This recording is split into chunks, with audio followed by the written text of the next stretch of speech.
Make a little net hustle. Big shout out to SPI, Spotter Loc. You know I'm in the black box. Had to come through, tap in, show love one time.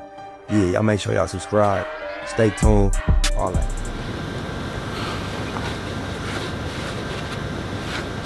It's the weekend with Coach PR. I'm holding it down in LA for All-Star Weekend without my boys. World famous DJ Stunner, not here. DJ Omanaya, not here. But I am here with family. My guy right across here, I had to call him up. He said, I'm pulling up. Easy call. Easy call. And I said, keep it beautiful, my guy. All day, every day. It's all a beautiful day. Spider Loc, man. Thank you for pulling up, my guy. PR, man. I appreciate the invite, man. I love you, bro. Love you likewise, bro. Man, we were on the road for a while. We were like, not neighbors, but we're family. Family, bro. We went through a lot. We was hungry together. We ate together. We was in fights together. Rolled out together. I've watched you get down when I wasn't participating. Glad you on my team. Yeah. Thank you, my guy. Yes, sir. And you know, like I tell people, man, like, you know, through this journey of life and even through the industry, right? You meet people, and just because a lot of things don't go well for a lot of other people, but you still meet people to connect with and stay connected with. True. You're one of those people. I feel the same way. Connected with, no matter what happened. Didn't force it. It wasn't forced. Through the years, it's been a couple of decades now. Yeah. And, you know, you and I were around a large group of people together. Mm-hmm. And not necessarily picked you to be the closest to out the gate, but you and a few others, man, my relationship has transcended those times. You, Big Dame, Tattoo Danny, a few of the people that I met at that point in my life, I'm still real tight with. I think I know what it was, Spider. It was Madden. Alright. I used to be a Madden beast. Once we played Madden, it took it to the next level because that was my shit, and you were the only one that was getting me the business in Madden. Bro, I don't know what happened with from them days to now. I'm trash. I don't know. Yo, me too, bro. I can't do nothing. Yo, your thumbs don't move the same like for a video game? I cannot run the ball. I do not know how to run the ball. No. I don't know what it is. I thought it was just me. No, it's me too, bro. I have a 17, 18, 19-year-old sons, and I knew I was no good when I used to complain with one hand and laugh. And they all whooped my ass. They was young. I'm through. Dude, done with that. Done. Who would ever think that? Like for video games that you like will get old. For video games, you're not the same. I remember my father like looking at me and laughing at me and thinking like, I can't fuck with this shit, all them buttons. Yeah. And then I remember we used to play double dribble on Nintendo. He'd try to play and he'd get so pissed off because every time he get the ball, I just steal it. It used to be a real easy way to steal it. Now they do me like that. Same thing. Yeah. So what's going on, bro? I see you on the internet. You stirring people, you know, nerves sometimes. Well, it happens. You know, sometimes the truth. You know, I have a phrase I say, keep it a Google. A lot of people say, keep it 100. We keep it 1,000. We keep it 1,000,000. Keep it a stack. I became aware that a Google is a denomination. A Googleplex is a one followed by an infinite amount of zeros. And then a Google itself is a large amount of zeros. So it's just me outdoing the common phrase. So we stay in the black box and we keep it a Google. When you keep it a Google, some people are going to get offended. And it's just the nature of things. So I don't shy away from that, but I don't look to offend anybody or pick on anybody. I just keep it facts over feelings, which is another term that I use in the black box on a regular basis. And the reason why I came up with that is not because I feel like anybody's feelings are invalid. It's the exact opposite. Everybody's feelings are very valid to them. We all agree that everybody's entitled to their feelings. So if we're coming to a public platform and we're trying to come to a middle ground and we want to have a discussion, I think the quickest way to have a train wreck is everybody bring their feelings. Because I can't argue with you by your feelings. You can't argue with me. We're entitled to those. So and then feelings are often very unique to that individual. So if we're going to come here and try to all get consideration for our feelings, it's going to be a mess. Let's put our feelings to the side. Let's analyze these facts, something that we can all agree on. And if we just utilize the facts to try to come to a conclusion, then I think that's better for a public form of discussion, facts over feelings. Not that your feelings are not valid, but they just don't really have a place in this public forum. Because if we all used our feelings, we all hold on to our feelings, then there's no room for compromise. This is exactly why we became friends. He never said anything like, man, fuck somebody's feelings. He said something that made sense, man. You know what makes sense too? Let's get into some music. What you want to get into real quick, bro? Man, because of our history and what we've been through, rest in peace, Prodigy, HNIC.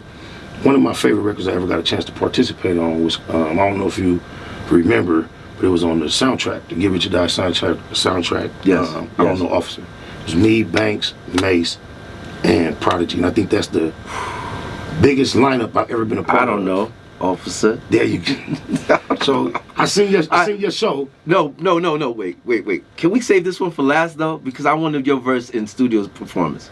Oh, it's your show. It's your show. I mean, I'm just asking. What would you prefer? What would you prefer me to do? Anything else but that? Because I want to save that part. Because you got to give me in studio. So what you want? You all right? I'm gonna just. I ain't gonna go red rose. You just went right in. White ceiling. I ain't gonna go to that. Yeah. Just, if you know, you know. I'm letting you know. No, I know this. Stop starting shit up. No, shout out to Game, man. See, there you go. Oh God, shout out to Game. I'm gonna play the music. Let me tell you something. No, let me say something about What? Red Rose White Ceiling. Okay. They clown him, they eat him up about that, right? Yeah. The cameras and shit then caught up to the game. Yeah. But that was the wisest thing to do. When I was coming up as an artist, we was taught, you better have your verses for the radio station. Don't go in there with that bullshit off the top of your head fumbling around. Right. And that's just before everything was documented so well and they flipped them. But for years, I and others, 50 and everybody else, would go to a radio station. And when it was time to do the freestyle rap, they had a group of freestyles that they would spit. And they're not necessarily freestyle, they're just verses. Verse that they had. Yeah, it was a freestyle. Yeah. So let's get into something. I'm gonna get into something Spider Look. How about that? Let's go. Let's go. It's Weekend Work, Coach PR, DJ Omanai, world famous DJ Stunner. We right here in LA, NBA All-Star Weekend mix. But this is not the mix though. But I'm out here. Whatever. Let's go. I'll cut that up later on because I'm just out here. Yes, I am back. We are back. Spider Look, Coach PR, Weekend Work, SHADE45. Out here in LA. Called my brother up. He pulled up. Easy call. Easy call. He's here. You know, last time I saw you was 2017. Yeah, you were in New York. Yeah, me and Punto, rest in peace. It was, Rest in peace, Punto, man. That was your brother right there, man. Still That dude my was brother. a very good dude. He was, man, irreplaceable. Yes. But I just want to say, because you seem to be so impressed that I pulled up so readily at last minute. But if you can recall, 2017, I was in New York by way of a janky promoter. And I had been left stranded, and me and you hadn't been in touch on a regular basis. But you really came through. And you was like an angel, bro. I was actually walking the streets. Shout out to my boy Nice Sign from Brooklyn, because it was Nice Sign, myself and Puto. You pulled up in that big body range.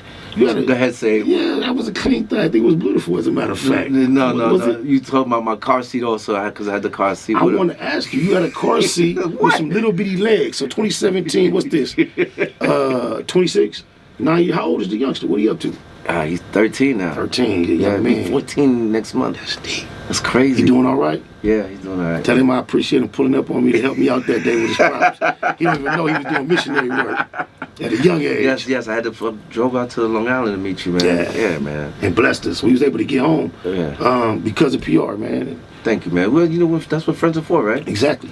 Remember the time we were on, we were somewhere on the road, and I remember this dude pushed you and you were crying, and I came in and fought, and I had to beat that guy up for you. I haven't cried since, bro. I haven't cried since. Oh God. You're not crying anymore, right? No, I'm through with that. No, who was that? No, that was Buck's dude that he brought out. Remember? I remember a dude from Cashville. It was from Cash. Shoved you. And matter of fact, I think we was in. I just said it shoved you, but Yeah, now it was I get me. it now.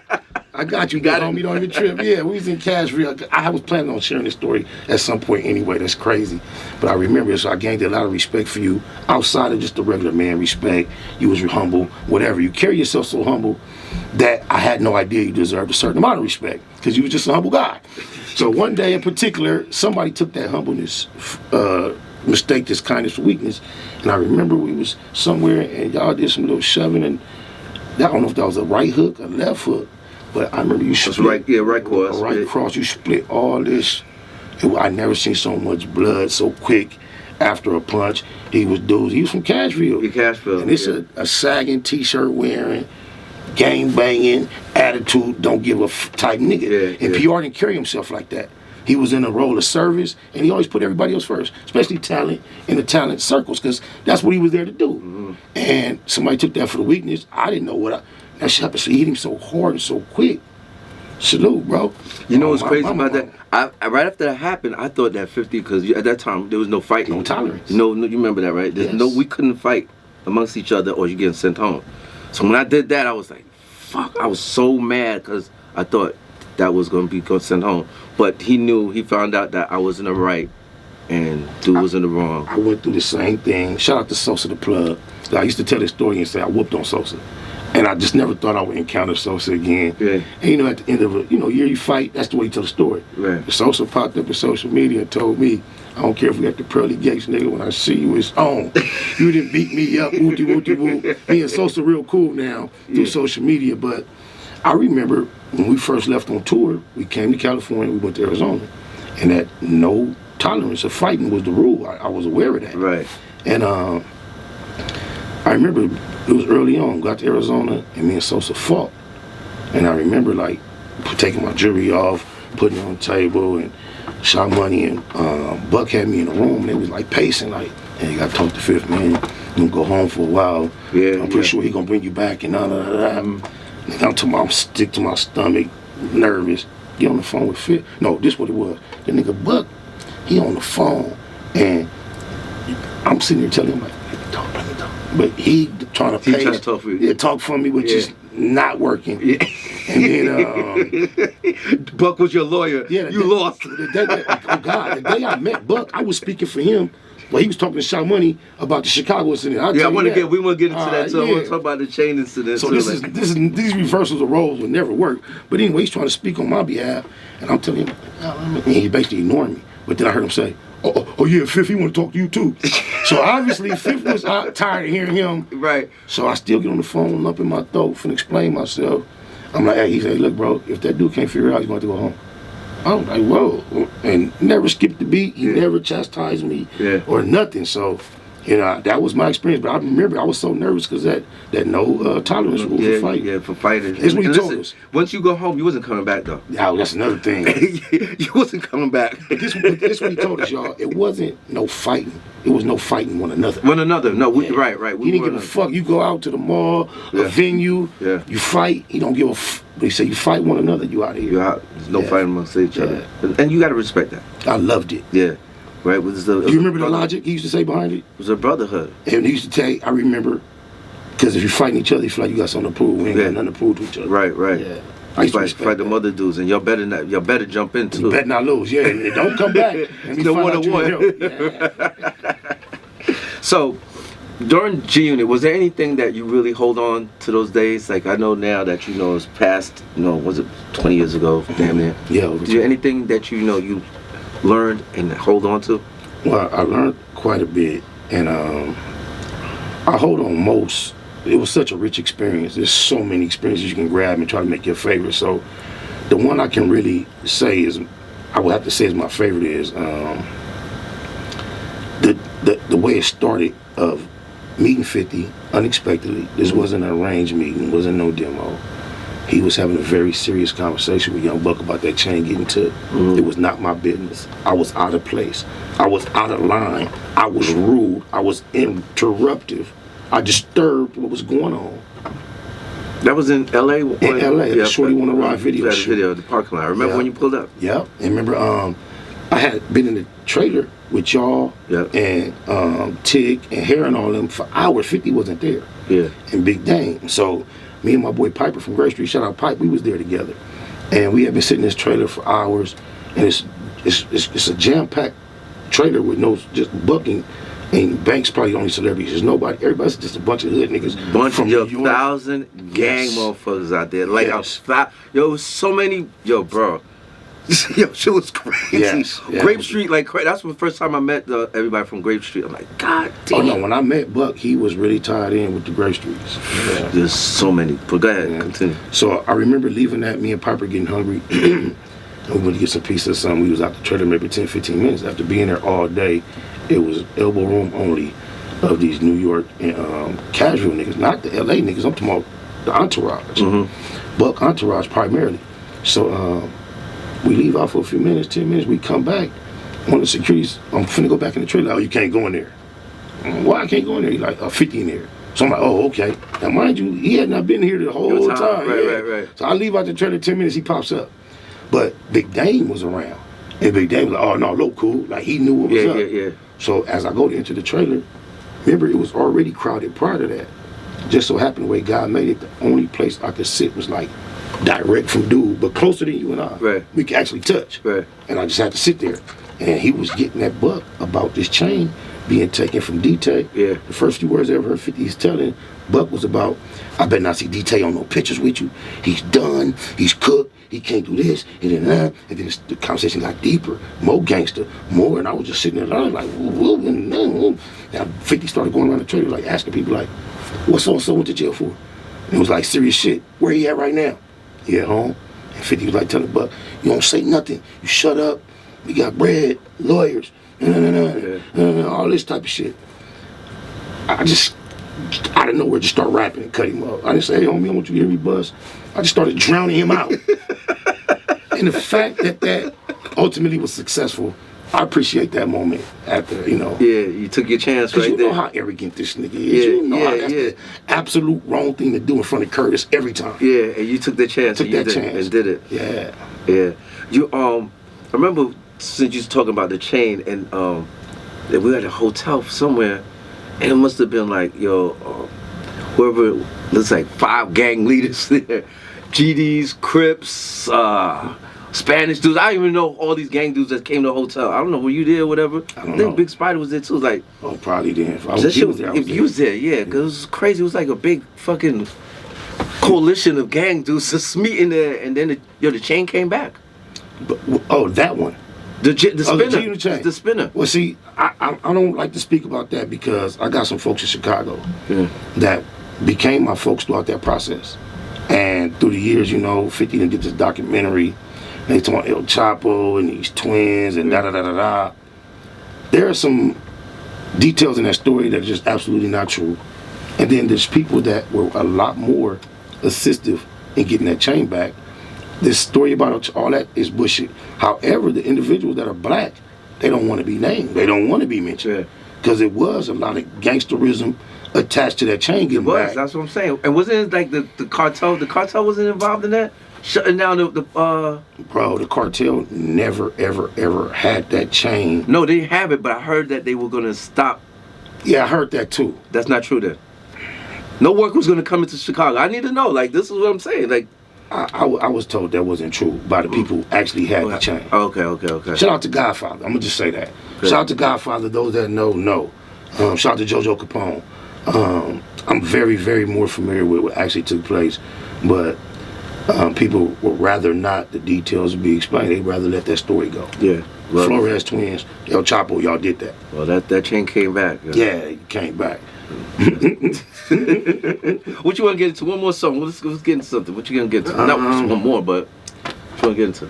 Understood. Spotlight Understood. Spotlight Understood? Yeah, and this is, I got my girl on the hook, Miss Williams. She's known for doing LaToya Williams, doing a lot of records with Snoop Dogg out here on the West Coast. She has a real, like, neo-soul, jazzy voice.